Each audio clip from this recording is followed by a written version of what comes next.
নমস্কার শ্রদ্ধেয় বিচারক মণ্ডলীগণদের প্রণাম জানিয়ে শুরু করছি কবি ভবানীপ্রসাদ মজুমদারের লেখা আলোর দিশারি স্বামী বিবেকানন্দ কবিতাটি।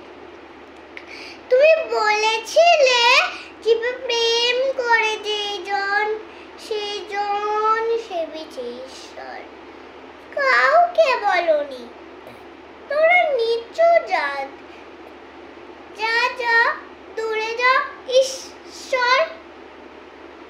তুমি বলেছিলে অগমুচি মেথর তোমার রক্ত তোমার ভাই, তাই আজি বিপদে সবাই তোমার প্রেমে স্পর্শ পাই। তুমি বলেছিলে আলো নিয়ে এসো, সকলের কাছে আলো নিয়ে চলো।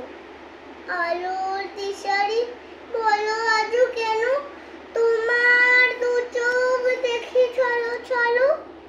তুমি বলেছিলে টাকাতে কিছুই হয় না, নামেও না, যশেও নয়, বিদ্যাতেও কিছু হয় না, শুধু ভালোবাসাতে সবই হয়। তুমি বলেছিলে সত্যিটা হবেই হবে, আজ হোক কিংবা কাল হোক। সত্য ধর্ম পবিত্রতা অবিনশ্বর, তার আলোটি পাবেই লোক। তুমি বলেছিলে তোমরা সবাই পড়েছ মাতৃদেব ভব পিতৃদেব ভব। আমি বলি দরিদ্র দেব ভব মূর্খ দেব ভব। এদেরকেই দেবতা মেনে ধন্য